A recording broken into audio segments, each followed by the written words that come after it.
Macron, c'est moi en mieux, avait dit Nicolas Sarkozy en juin 2017, au moment de l'élection présidentielle. Est-ce qu'il y a quelque chose qui distingue à vos yeux les connivences oligarchiques de Nicolas Sarkozy de celles d'Emmanuel Macron, vous qui avez travaillé sur les deux? Sur les deux. Alors on peut dire que oui, c'est-à-dire qu'on est passé à une violence de classe, à une violence oligarchique et donc à des connivences beaucoup plus serrées, beaucoup plus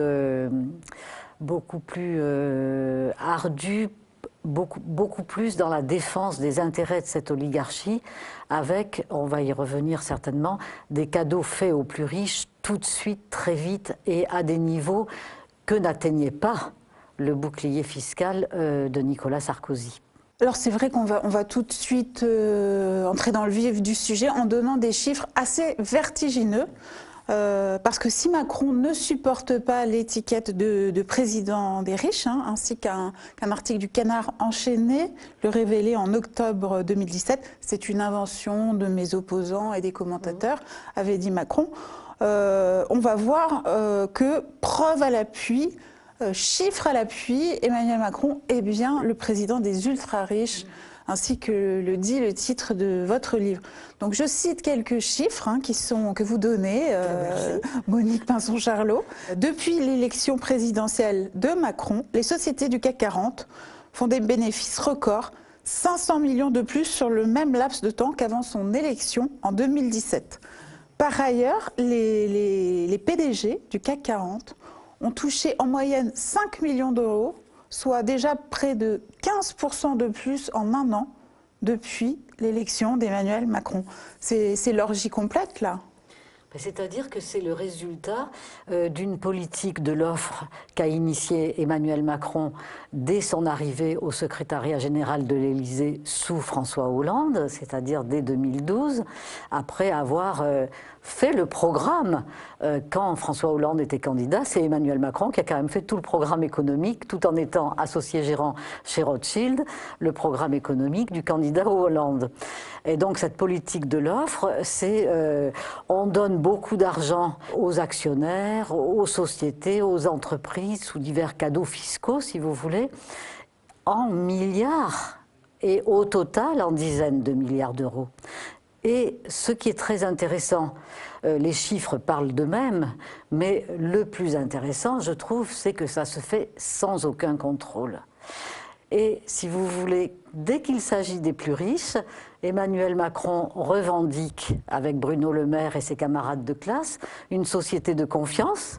Et quand il s'agit des plus démunis, des classes moyennes, des classes populaires, des chômeurs notamment, on entre là dans une société de défiance où les chômeurs deviennent des fraudeurs, des fainéants, des extrêmes et des cyniques. Alors que nous, dans ce livre, nous montrons que c'est l'oligarchie qui est extrême, ultra, cynique, fainéante. Selon vous, Monique Pinson-Charlot, qu'est-ce qui, intellectuellement, politiquement et même psychologiquement, interdit ou a interdit jusqu'ici à Emmanuel Macron d'apporter la bonne réponse au mouvement des Gilets jaunes? Mais c'est parce qu'il est lié. Il a un contrat. Il a des contrats avec tous les oligarques dont on a parlé au cours de cet entretien ou qui sont dans notre livre et dans beaucoup d'autres livres. Il est pieds et poings liés. Il ne peut pas faire, il ne peut pas changer sa politique. Et d'ailleurs, dans le débat qu'il contrôle de bonne main, toutes les mesures prises ne sont pas à l'ordre du jour du débat national et toutes les mesures à venir, les privatisations, l'assurance chômage, les retraites, toutes ces mesures qui vont être à la défaveur des plus démunis sont interdites de débat. Donc voilà, c'est une imposture de plus et il est en parfaite cohérence avec lui-même, que ce soit l'affaire Benalla, que ce soit l'affaire Mimi Marchand, tout ça va dans le même sens, c'est-à-dire il défend une classe sociale mobilisée pour faire valoir ses intérêts et des intérêts qui sont en contradiction très grande avec les arguments qui les fondent. On nous dit toujours que c'est pour faire baisser le chômage, et vous verrez dans notre livre, depuis 1986, tous les cadeaux aux plus riches, le chômage n'a pas bougé.